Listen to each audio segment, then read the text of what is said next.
All right, crew, we're live. This is episode 5 of Hands Up Now.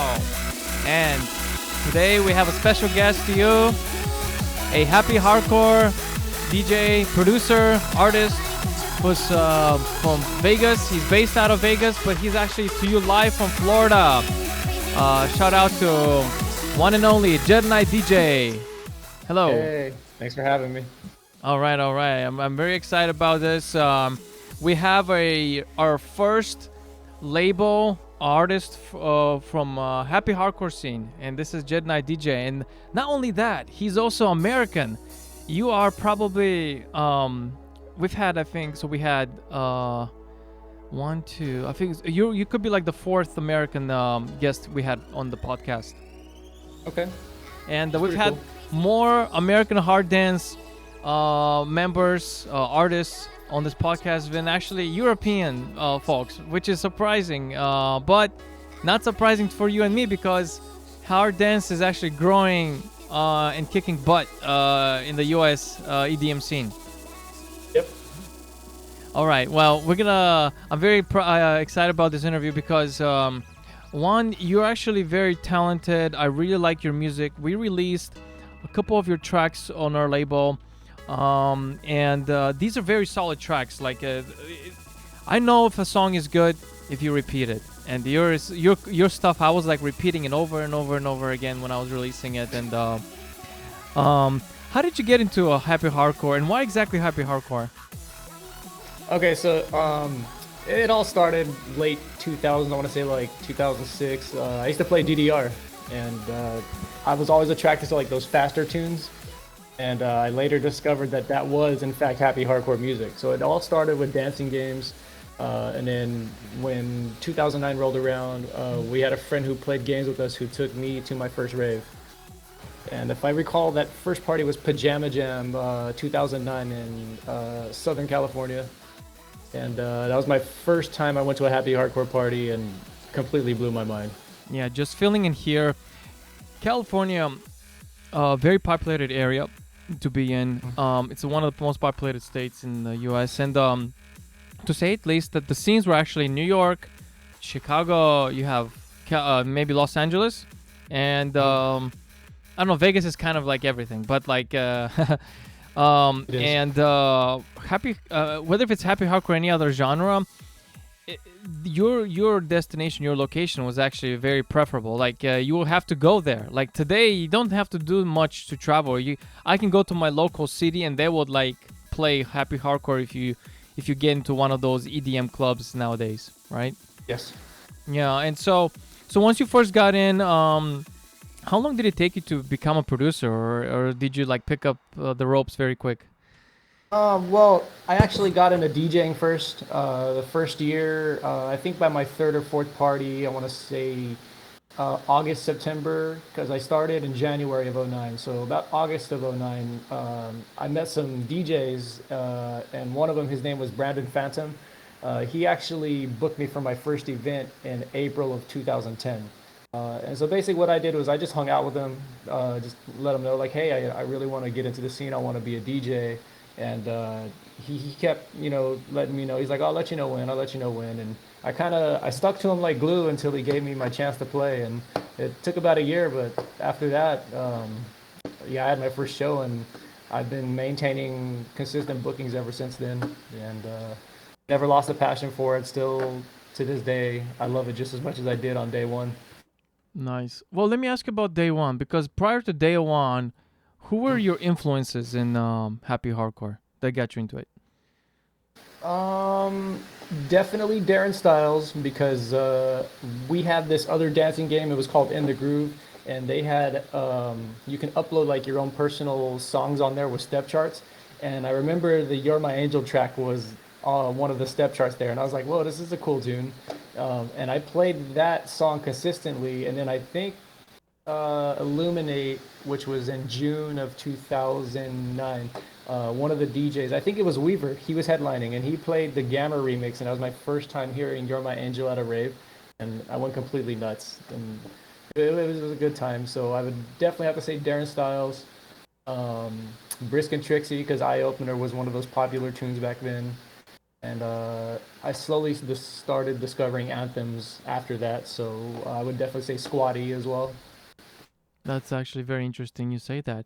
Now, as far as the actual regional UK scene, was there anything in particular about the UK, geographic speaking, that got you into happy hardcore? Or was it like, oh, you live in the US, but you don't have to be really influenced by anyone in Europe to be a fan of happy hardcore? For me, my major influence to happy hardcore started out of this Clubland series from all around the world, AATW. Okay.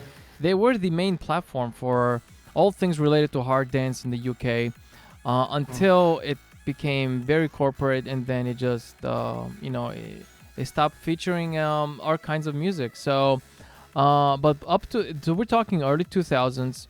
Are you familiar with the Clubland series, the compilation? Oh yeah, yeah. I listened to Clubland Extreme Hardcore 3, 4, 5, and 6. I think 7 and 8 also, but that's right around when the sound started to change. But I've heard most of them, yes. Absolutely.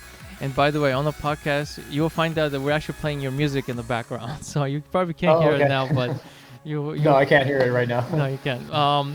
And so, yeah, so like Clubland launched their extreme hardcore for the happy hardcore strictly, and that was a very cool way to just continue pushing this genre. And Darren Styles obviously was one of the main artists.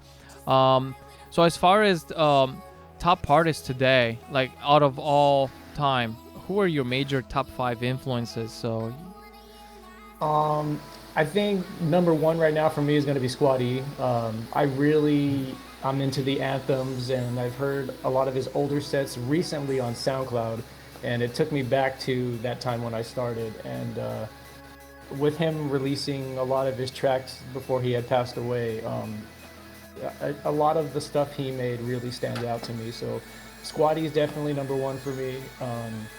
I still like Styles and Breeze, but I definitely like the older stuff. As far as current artists right now, Easy Kill, he's putting out some really good stuff.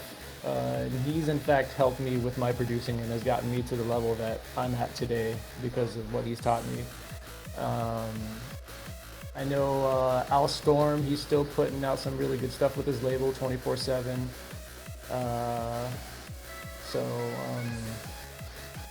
Recon, Hixie, a lot of those older anthem tunes. I really play a lot of the older stuff. And that's kind of just where I'm at with my sound at the moment. I'm trying to chase that squatty anthem style. very nice. This is what I'm talking about. And by the way, yes, rest in peace, Squatty. We did a hands up now upload of one song, I think, maybe a couple others, but like I know one in particular. We uploaded his song, and it was one of very very unfortunate news, a major loss to the happy hardcore community. And today, do you see that there's an uprise of more happy hardcore DJs like you and producers, or do you feel like you're one of the only cats in your geographic local region, or even in the US? How do you feel about, if you even want to talk about it, like do you feel like competition, you feel pressure to kind of do more than others, or how do you feel about the landscape of the JediNite DJ brand? I never saw it as competition. I think there are far more producers now than there were 10 years ago. But I always felt like my style was one of a kind, especially since a lot of the newer producers, they're chasing that more modern style sound. And I chose to stay with that older sound, which was popular 10 years ago. Right. They call UK hardcore, correct? Like yeah, your style is UK hardcore when you're showcasing your stuff. yeah, right? it's supposed to be labeled as UK hardcore, but in the States here, everybody, they kind of call it what they want. I know a lot of folks still like to call it happy hardcore, and there was a big old thing on Facebook, everybody arguing what the actual name for it was. And Oh boy. I mean, in my opinion, I think you can just call it whatever you want. Sometimes I call it happy hardcore, sometimes I call it UK hardcore. It's all the same to me. Right. Well, look, I mean, I think at the end of now we even call it Nightcore, but like there's so many different hashtags that people categorize happy hardcore, and there's all these like groups, like the anime scene has taken a toll on all this. Yes.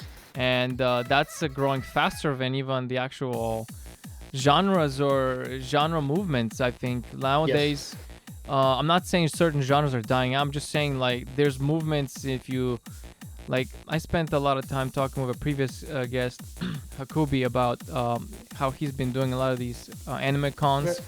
Do you ever feel like you wanna do a performance of some kind of DJing at the anime con? Absolutely. I know a few DJs who have played there. DJ Darkstar, he just recently played one. And I got a couple of good friends out in Texas. Donnie Wilson, who runs Kaiju Core, and then Neocore. Okay. I met them on my way out to Florida. A couple of cool cats. I hung out with them on my way there. So yeah, I mean, at some point, I would definitely like to play a con. If the opportunity ever presents itself, I would definitely jump on it. One of our members on our Discord server, hands up now, he referenced in Atlanta, so it's next door state from you, Georgia, is actually, sometimes they do a lot of these anime conventions and stuff. Do you feel like maybe going, checking them out and see what they're about, and maybe they might have, from what I was told, there were performances, there, part of the whole cosplay thing and everything. So I like that. Despite that they have cosplay and all that, they actually will have a performance or two, or maybe a night event. So that's what I feel like it's so special of somebody like yourself, like, attaching yourself into this market that's already there. There's a humongous market in this. It's ridiculous. And there will be more coming up of that. So I feel like that's why it's so important for somebody like you and me to just, figure out who they are, and let's put up a nice party together, because your music is the kind of music that I personally would like to go attend to and hear and listen to. So, and I feel like it's very, very applicable. Now, as far as the DJ scene goes, back in the 2000s in Europe, as far as I know, it's very competitive for happy hardcore DJs. They were all rushing to get to these labels, sending them demos and stuff like that, and nowadays, I feel like it might have gotten very, slow down the pace. But as far as your actual discography, like you're now on Beatport, and you're getting on Beatport. You're pushing more releases on there. What can we expect from JediNite DJ in the next couple of years as far as your releases go, and what kind of collaborations are you looking forward to? Do are we? So yeah, I'm definitely looking forward to continuing with the anthems. Right now, I kind of want to carry on what Squatty was doing with his style, and I've just found a passion for it. Like, I like to find a good melody, put a very nice vocal with it, and from what I've seen and how people react to my Twitch streams and stuff, everybody still loves the anthems. They still love to sing along to songs. I appreciate all styles of hardcore. I love it all, but my heart really lies with those anthems. So I think going forward, I'll be doing as many anthems as I can until I get tired of doing that sound, which I don't think is going to happen anytime soon. Okay. As far as social media goes, I know we're on Instagram, obviously. You first found about us on Discord. I think you joined us on Discord, and you joined our server. I think that's how we met. I think SoundCloud. I believe you reached out to me on SoundCloud. Oh, great. Perfect. I think that makes a lot, because around sometime this year, I decided to finally use SoundCloud to a point where I actually would want to use it. And I've left SoundCloud for dead for a good 10 years. I don't know what happened, but I think I got dissuaded because of the marketing ads and the fake accounts and stuff like that. And yes. The bots. And so I think now that I'm back, I don't have this kind of worry about it, because believe it or not, SoundCloud has a lot of users, and it's just, for example, Spinnin' Records has like 10 million subscribers or something. So that's actually very impressive. Whether they're majority, I know majority they're real accounts. People are on SoundCloud, and they're making a lot of noise on there. Is there one particular platform you want to stick on and become more noticed than others? And where can people really direct their attention for your music? Yeah, so definitely Beatport. I know that's the go-to website right now for a lot of folks. They like to see those rankings and how well hard dance is performing, having like a top 100 releases. So I would say Beatport's up there. I'm finally more into the Twitch thing now than I used to be because I converted from Facebook Live, and at first I didn't want to do Twitch because of how hard I worked building a Facebook page, but when everybody jumped the platforms, I was like, okay, well, I guess I'm gonna have to do a Twitch now. Yeah, Twitch is awesome. And you were DJing, what was it, yesterday or the day before? I think the day before. Yeah. Yeah, I think it was a couple days ago. I Do usually you, do like. Go ahead. what's your weekly, what's your schedule like on the DJing stuff? So I'm definitely doing Thursdays right now with the OMFG crew, and I do every Sundays. I was playing Wednesdays, but due to my schedule going back to normal, I think we're gonna change me back to Thursday night like I used to be. Um, and then I think Gummy Milk Productions, they want me to play on Wednesdays, so I would say 2 or 3 sets a week going forward. That's actually very interesting. And yeah, so we can definitely find your schedule on Twitch, and Twitch is actually very very good as far as growing out your audience and stuff like that. Now, obviously in the U.S., I've noticed there's a lot of increase. There's more attention on happy hardcore now. There was a show right here in Frederick, Maryland. So I'm in Virginia. West Virginia, I might have had something related, but I was told that there was a show that I could attend to in Frederick, Maryland. Now I'm trying to make noise in Washington D.C. And speaking of which, I see you have your boots there. We want to salute you here on behalf of our Discord server. For thank you for serving in the military.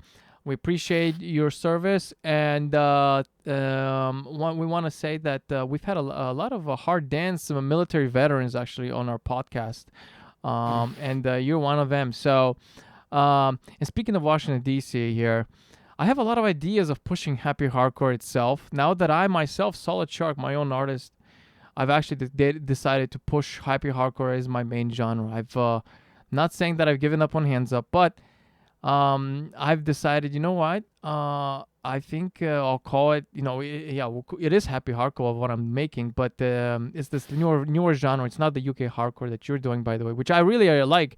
My first happy hardcore song was actually the UK hardcore when I released one in particular in 2013 called Claudia.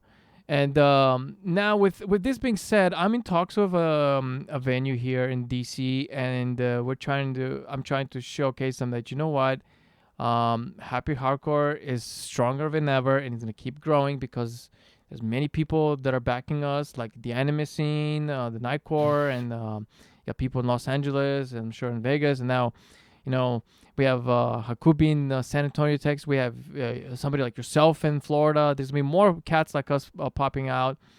And that's the purpose of this podcast, actually. The purpose of this podcast is to do more of an awareness of, hey, guys, we got here JediNite DJ, we got Solid Shark, and we can put an event together. One of my best friends, he's actually he's opening for tonight for the Root Sandstorm. So, Oh wow. And yesterday we had Armin van Buren in Washington D.C. I was gonna go, but I didn't. So, as far as me, I run a lot of record labels and stuff, but I'm very busy. Now, I want to see more of your live presence. So, like, we might down the road, I might do something where if we can bring you up to DC and put up a nice show, and somebody like yourself, definitely you have a strong. I really like the music that you play. You have a good collection of music, yeah. So, anyways, as far as the kind of things that we're looking for, what are some of your goals down the road? Because we did sign a couple releases on our label with you, and we ourselves as the label, I mean, our main goal is to keep, expanding our marketing outreach and promotion and stuff like that.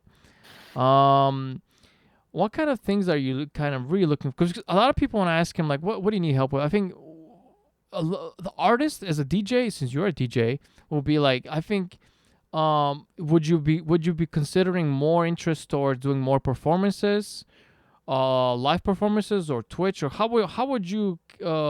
What is your personal goal? Like as far as what do you really trying to grab? What is the brass ring that you want to get into?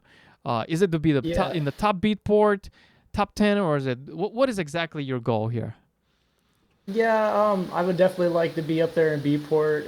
I think the more tracks I push out, the little I get a little better each time I make a track. Definitely the learning curve never ends with producing. There's always something new you can learn or something a little better that you could do. Um, and yeah, live performances is probably my main thing. I would definitely like to be out playing more shows. When I first started, I was getting loads of shows. I was playing a lot of bigger venues. And I would like to get back to how it was back in like 2009, 2010. Um, I would definitely love to go out and play a live show. So if the opportunity ever presented itself, I would definitely jump on it if it felt like the right situation. Um, and I mean, for me right now, music's just my hobby, so it makes the time go by when I'm not working. So I think my goal is just to get better with my sound and meet new promoters, get out and meet some new people, and just share what I can bring to the table as far as music and DJing. 100% of that. Amen. And a part of me as a record label, time to time I do some A&R, and things like that. And there's somebody who reaches out to me and they want to book this artist, book the this venue, that venue. Is to actually like really see if we can take you to the next level, and that is your transitioning, like from the military to the civilian world, and really see if we can create this big environment in happy hardcore, and it can be done, by the way. A lot of people don't know. They underestimate. They think, oh, some big DJ is playing at this venue and stuff. But a lot of these DJs are making a lot of killing at these venues, these festivals. And so part of our project is to eventually, now, don't want to rush this, but our main, one of our biggest goals at Hands Up Now is to launch this festival, the Hands Up Now Festival. And a lot of people will think, well, isn't this going to be hands up music? Well, no, not really. We're going to have a lot of happy hardcore and hardstyle and a lot of these other genres. But like we will look forward to going that pathway. Until then, we will see if we can, just perform at these, I wouldn't call them small venues, but I'm telling you, like that one I've been eyeballing more than the bigger stage here in DC. Is one in particular I really had a blast. Like Brennan Hart was there. I really loved it. I mean, if Brennan Hart plays there and the Root is playing there tonight, I mean, what's wrong with me and having somebody like yourself? Like, it's very fitting. Like, I like it. It's not too big and spacious. So that's one of our goals here. And yes, we can actually, put more tracks together, more releases. We can grow this thing out, and it can be done. It just has to be more of a more people just need to not be shy to reach out, and our communities, our doors are open. Just come check us out. We're on Discord. Our community is growing. Any last parting words here? We do have a very solid next release, but we will be seeing more of JediNite DJ. Needless to say, your releases were very good. You first launched on our compilation Hands Up Now. Mm-hmm. Do you have any parting release for this podcast? Any last parting words from yourself? I don't have much. I just, thanks for having me on the podcast. It's nice to chat with you and talk about our visions in the scene and what the future holds and the amount of artists that we have. I would definitely like to give a big shout out to Easy Kill because he's really helped me harness my productions. He's taught me so much ever since I met him. So I don't think I would be where I'm at today with producing if it wasn't for Ryan Easy Kill Sanders. So I would definitely like to put in a good word for him. He's one of my best buddies. He's also ex-military. He used to be in the Navy. Oh, nice. And, yeah, he's just a great dude. He's a well-balanced producer, just an overall good person. So definitely would like to put in a word for Easy Kill. Well, I'll tell you what. If my debut happens in Washington, D.C. with the Happy Hardcore, I'm going to play Are You Happy without a shadow of a doubt. And Are You Happy was featured on Hands Up Now Volume 1, amongst other JediNite DJ releases. Please check us out on Hands Up Now Volume 1. We're on all the music platforms. And we're looking forward more happy hardcore artists to be on the podcast and do a lot of great collaborations. And of course, those events will be coming out. So, all right. Well, thank you so much, JediNite. This was a blast. This was episode 5. It's happy hardcore. And I will leave the links for all the fans and supporters here to check you out on social media. And I'll be seeing you at the next Twitch live set. You got it. Appreciate you having me on the show, and hope you have a nice day. You got it. So.